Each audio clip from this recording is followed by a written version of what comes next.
आज बाबा साहब के ऊपर मैं आपको ये बताना चाहता हूँ कि इस देश के अंदर बाबा साहब एक भारत रत्न रह चुके हैं। बाबा साहब ने इस देश में जो इनइक्वालिटी बनी हुई है, इस देश में जो मनुवादी जो ब्राह्मणवादी व्यवस्था बनी हुई है, उनके खिलाफ एक लड़ाई लड़ी थी। बाबा साहब एक वंचित शोषित समाज के लिए एक लीडर है।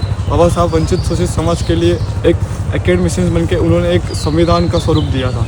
इस देश के अंदर जितना भी मनुवादी ब्राह्मणवादी व्यवस्था थी, तो संविधान को इस देश के अंदर इम्प्लीमेंट करके यही ब्राह्मणवादी ताकतों के खिलाफ लड़े थे। लेकिन जो इस देश के सवर्णा जो एलिट सेक्शन के लोग हैं, वो बाबा साहब को सिर्फ दलितों का मसीहा बनाते हैं। लेकिन मैं ये आपको बताऊं कि बाबा साहब सिर्फ दलित वंचित के लिए नहीं, लेकिन बाबा साहब ने महिलाओं के लिए, दलितों के लिए, बहुजनों के लिए, सबके लिए काम किया हुआ है। और ये जो हिंदुत्व की ये जो व्यवस्था थी, उनके खिलाफ बाबा साहब ने सबसे पहले आंदोलन शुरू किया था। उन्होंने मनुस्मृति का दहन किया था, महान सत्याग्रह से लेकर इंडियन लेबर पार्टी बनाई थी।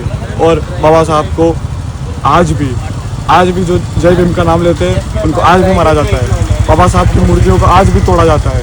लेकिन मैं पूरे विश्व के अंदर ऐसा कोई लीडर को देख रहा हूँ जो आज भी लिबर्टी, इक्वालिटी और फ्रेटर्निटी की बात कर रहा है।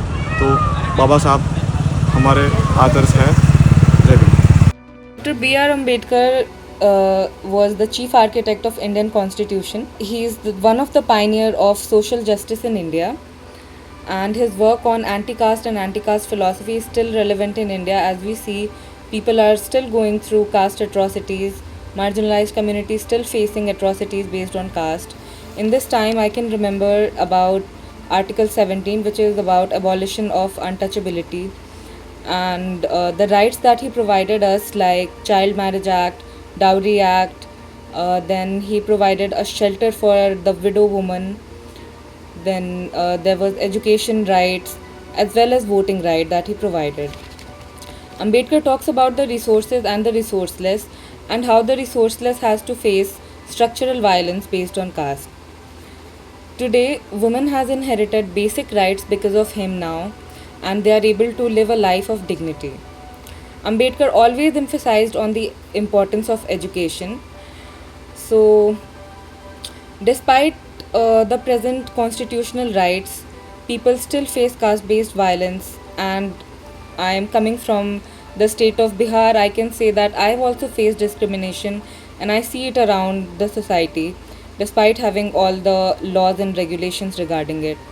Lastly, I would like to stick to his words, that is educate, agitate and organize, where the students need to educate and then agitate about the ideas that he provided, and finally organize themselves so that they can fight against the injustice in society. Thank you.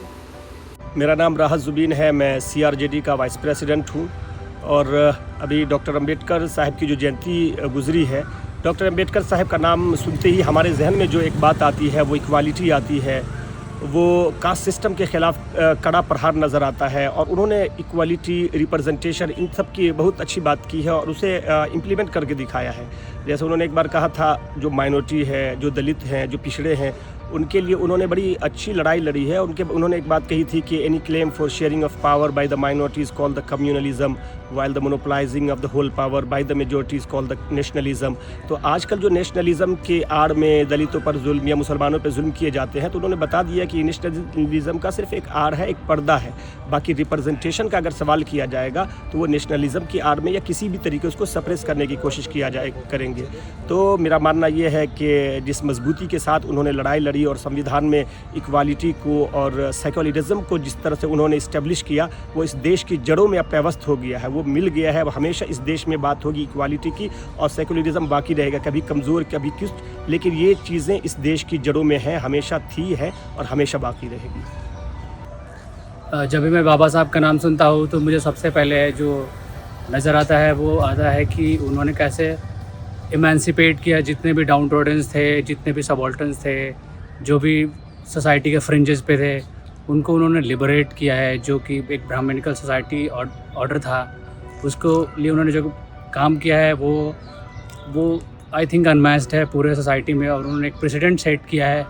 उन्होंने इतना सुंदर सा constitution बना के दिया है।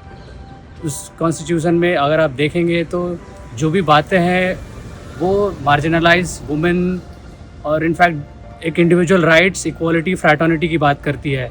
और जो भी इंडिया में सोशल इविल्स हैं या जो सोशल इल्स हैं, उसके लिए उन्होंने बात किया है। उन्होंने जो भी हिपोक्रेट्स हैं इस इंडियन सोसाइटी में और हिंदुज़म पे उन्होंने प्रहार किया है। और मुझे ऐसा लगता है कि Baba Saheb has been one of his kind and he deserves all the praises and there has been no one like him.